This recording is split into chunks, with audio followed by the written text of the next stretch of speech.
মুনাফিকি কাজ জন্য কেউ না করে। বিগত দিনে দেখা যেত মানুষ প্রতীককে হচ্ছে যে বেশি প্রাধান্য দেওয়া হইতো। প্রতীক এবং ব্যক্তি দুটো দেখে আমাদের আসলে ভোট দেওয়া উচিত। আগামী 12ই ফেব্রুয়ারি অনুষ্ঠিত হতে যাচ্ছে বহুল কাঙ্ক্ষিত ত্রয়োদশ জাতীয় সংসদ নির্বাচন। এবারের নির্বাচনে প্রার্থী প্রতীক নাকি প্রার্থী ও প্রতীক দুটি বিবেচনায় রেখেই সাধারণ ভোটারেরা ভোট দিবে সেটি জানার চেষ্টা করব। সঙ্গে আছি আমি ফয়জুল্লাহ ফয়সাল।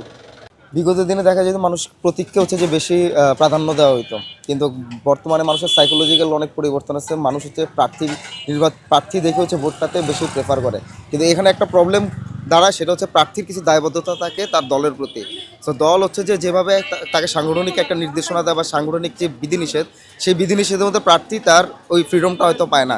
তো এবারে নির্বাচনে আমার কাছে মনে হয় যে প্রার্থী এবং প্রতীক দুইটা সামঞ্জস্য হিসাব করে হচ্ছে করা দরকার, যে আমি কোন প্রার্থীকে ভোট দিতেছি সে আমার জন্য যোগ্য কিনা, এবং তার সাথে যে সামঞ্জস্যকারী যে দল আছে যে তাকে সাংগঠনিক নির্দেশনা দিবে সেই দল হচ্ছে যে জনগণের ফেভারে কিনা, সেই দুইটা সামঞ্জস্য করে হচ্ছে জনগণের এটা চিন্তা করাটা উচিত বলে আমি মনে করি। গত 17 বছরে আমরা অনেকেই দেখেছি যে প্রার্থী পরে প্রতীক বিভিন্ন দল, যেমন ধানের শীষ, নৌকা, লাঙল, আরও মানে অনেক প্রতীক আছে, যেমন রিস্কা, হাত পাখা। এখন হয়েছে ধরেন আমরা এই 17 বছরে এই অনেক মানুষ জনগণ আমরা আপনার যারাই মানে ভোট দিছি বেশিরভাগই আমরা প্রতীক দেখা ভোট দিছি, প্রার্থী দেখে এমন ভোট দিয়ে নেই। এমন কোনো জনগণ বলতে পারবেন না যে আমরা প্রার্থী দেখা ভোট দিচ্ছি। বেশিরভাগই আমরা ভোট দিচ্ছি হলো আপনার ধরেন এই ধানের শীষ একটা নাম, নৌকা একটা নাম, এই নামের উপরে আমরা ভোটটা দিচ্ছি। কিন্তু এবার আমরা চাচ্ছি এই 17 বছরে যে ফ্যাসিস্ট কায়েম ছিল, শেখ হাসিনার যে একটা ফ্যাসিস্ট কায়েম ছিল, এই কায়েম থেকে মুক্ত হয়ে এখন আমাদের উচিত সবার যে যোগ্য প্রার্থী, যে যোগ্য প্রার্থী যার মানে রাজনৈতিক বা মানুষের প্রতি ভালোবাসা মানে আছে, জনগণের প্রতি যে মানে মানে সংসদে যাইয়া যে উন্নয়ন করতে পারবে তাকে এবার উচিত হবে জনগণের কাছে। আমি নিজেও এবার যে ভোট দিব আমি প্রার্থী দেখা ভোট দিব, এবার মার্কা দেখে ভোট দিব না। আমরা হচ্ছে আল্লাহর বান্দা, নবীর উম্মত। আমরা সবসময় আল্লাহর হুকুম নবীর তরিকায় চলতে চাই। আমরা যদি নবীর তরিকায়, আল্লাহর হুকুম নবীর তরিকায় চলি, আমার ভিতরে যদি নিত্যতা হালাল থাকে, আমি জীবনে উল্টা ফল্টা করবো না।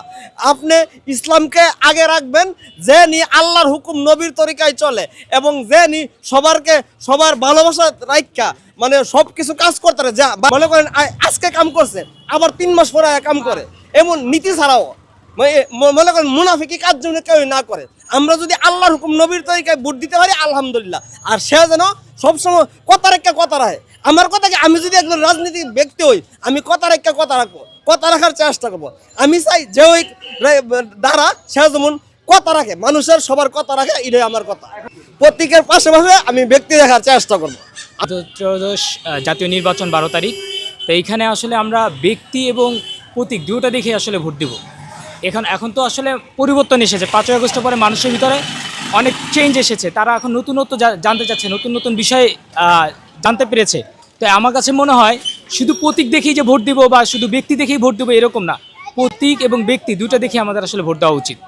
আমি মনে করি যে এখন হয়তো সম্ভবত আমার বছরটা ঠিক হবে না, 54 বছর নাকি না 60 বছর নাকি এরকম, এত বছর পিছনে আমাদের প্রবীণরা অনেক রাজনীতিবিদরা আমাদের দেশটাকে এতদূর নিয়ে আসছেন, এতদূর চলমান রেখেছেন। আমার কাছে মনে হয় এখন তরুণদের জায়গা দেওয়া উচিত। তরুণরা এটা অগ্রগণী ভূমিকা রাখুক, আর যারা মানে প্রবীণ আছেন তাদের হলো আমাদেরকে পরামর্শ দেখ। তাদের আমার কাছে মনে হয় না যে তাদের আরও আমাদেরকে এই যে ক্ষমতায় রেখে আরও পিছনের যে গতানুগতিক যে নিয়মাবলী সেটা বজায় রাখুক। আমি মনে করি তরুণরাই সামনে এগিয়ে যাক এবং তরুণদের জন্য জায়গা করে দিক।